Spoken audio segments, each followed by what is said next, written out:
Oi, gente, vou dar continuidade aqui, tá? O IGTV anterior que fala sobre lípides, tá? Só recapitulando, gente, os lípides, eles estão presentes no nosso organismo através de 4 estruturas, tá? Os ácidos graxos, que é o que a gente comentou já no vídeo anterior, os colesteróis, que aí esse eu comentei um pouquinho, mas eu vou realmente falar bem mais dele agora, os triglicerídeos e os fosfolípides, tá? O fosfolípide, gente, eu vou resumir aqui pra vocês. E o fosfolípide, ele é muito importante no nosso organismo, tá? Porque ele está presente em praticamente todas as células do nosso corpo, constituindo a membrana plasmática. E o que é isso? Vamos imaginar aqui uma célula, tá? Onde no seu interior ocorrem várias reações químicas e enzimáticas e essa célula ela é envolta por uma camada que se chama membrana plasmática. Essa membrana plasmática, gente, ela é constituída de vários fosfolípides, tá certo? Eles são dispostos um do lado do outro até que forme uma camada envolvendo toda a célula. E qual a importância dessa camada? Essa camada ela é importante por quê? Porque ela que é responsável por sinalizar reações químicas, reações hormonais no nosso organismo. Então, ela meio que liga o ambiente intracelular com o ambiente extracelular, certo? Então, fosfolípide é isso, certo? E agora, gente, vamos falar sobre o que todo mundo quer saber, que é triglicerídeo e colesterol, certo? Então, para que vocês tenham um entendimento disso, eu vou tentar explicar de uma forma bem simples, certo? Então, vamos lá. Tudo começa na nossa alimentação. Então, a gente está fazendo uma refeição, a gente vai ingerir aquele alimento, esse alimento passa para o estômago e do estômago para o intestino.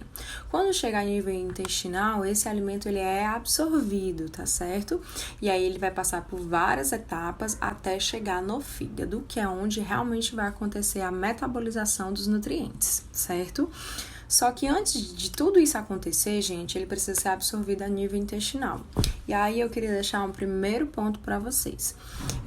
Então, gente, o primeiro ponto que eu quero que vocês realmente gravem bem isso, porque isso é muito importante para que vocês tenham um entendimento de toda a doença do colesterol, é que a alimentação que a gente ingere rica em colesterol, ela vai ser pouquíssimo absorvida no nosso organismo, tá certo? Nós temos a capacidade de absorver colesterol no organismo através de uma dieta em torno de 300 a 400 miligramas de colesterol por dia, e isso é irrisório, tá certo? Por quê, gente? Porque a principal fonte de colesterol do nosso organismo é a produção, a síntese intracelular do colesterol. E isso é muito fácil de entender e isso justifica claramente o porquê um paciente que tem colesterol alto, ele precisa sim usar remédio. Gente, eu vou bater na tecla aqui várias vezes sobre isso, porque realmente paciente que tem colesterol alto e que tem na estratificação do risco que a gente calcula, tem um risco elevado, ele precisa usar remédio, tá certo? E aí a gente tem vários remédios que podem ser feitos, tá bom? Mas ele precisa usar remédio, tá? É diferente do paciente, por exemplo, que tem um triglicerídeo alto. Esse paciente que tem um triglicerídeo alto, a gente consegue, através de uma reeducação alimentar, fazer com que esses níveis baixem, tá certo? Não precisando usar remédio para diminuir triglicerídeos. Então, eu vou ter 3 tipos de pacientes, certo? Eu vou ter o paciente que tem só colesterol elevado, eu vou ter o paciente que tem só triglicerídeo elevado e eu vou ter o paciente que vai ter as duas combinações, tá certo? E aí, para cada um, eu vou propor um tipo de tratamento diferente. Aquele paciente que tem só colesterol elevado, a gente vai ter que calcular, né, o risco cardiovascular desse paciente, mas na grande maioria das vezes vai precisar usar remédio. Já o paciente que tem só triglicerídeo elevado, esse paciente vai se beneficiar apenas de uma reeducação alimentar. E o paciente que tem os 3, que geralmente é o nosso paciente, né, o paciente da endocrinologia, a gente vai ter que fazer as duas combinações, tanto o remédio quanto a alimentação. E aí surge o questionamento, se não é culpa da alimentação, por que nosso organismo fica produzindo colesterol em excesso, fazendo com que a gente tenha doença, certo? E para isso, gente, existem várias doenças que podem justificar esse acontecimento, tá certo? Ou você vai ter uma doença genética, ou você vai ter uma doença familiar, ou você vai ter outras comorbidades que acabam influenciando no processo da síntese de colesterol, como diabetes, como infarto, como pacientes renais, pacientes vasculopatas, tá certo?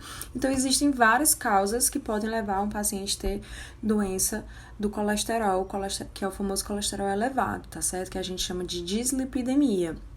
Por isso a importância de você sempre procurar. E para finalizar, gente, eu queria explicar para vocês por que o LDL é conhecido como colesterol ruim, o que ele causa e por que é tão importante a gente enfatizar no tratamento desses pacientes, certo? Então vamos lá. Eu tenho uma molécula de LDL, certo? E aí o meu organismo, as minhas células, elas vão captar essa molécula de LDL. Para quê? Para que haja produção de hormônios e vitaminas, tá certo? Que é a principal função do nosso colesterol no corpo. Tá? Acontece, gente, que vai chegar uma hora que eu vou ter tanto colesterol na minha célula que eu não tenho mais para onde absorver esses LDLs direto. Então, eu vou aumentar o meu percentual de LDL na corrente sanguínea, que é exatamente o LDL que a gente dosa no sangue, no exame de sangue. E aí, o que acontece? Quando eu tenho esse excesso no sangue, eu vou ter células nas minhas artérias, principalmente as artérias do coração, que elas vão absorver essa molécula de LDL como um mecanismo de defesa. Acontece que quando ela absorve essas moléculas de LDL, elas passam para a camada íntima, certo? Dos nossos vasos e vai causar a famosa placa de ateroma. E essa placa de ateroma nada mais é do que a placa de gordura que entope os vasos do nosso coração, levando ao famoso infarto. Por isso que é tão importante a gente tratar esses pacientes de forma individual, com todo cuidado, tá certo? E de forma ética, para que a gente realmente evite infarto nesses pacientes, tá bom?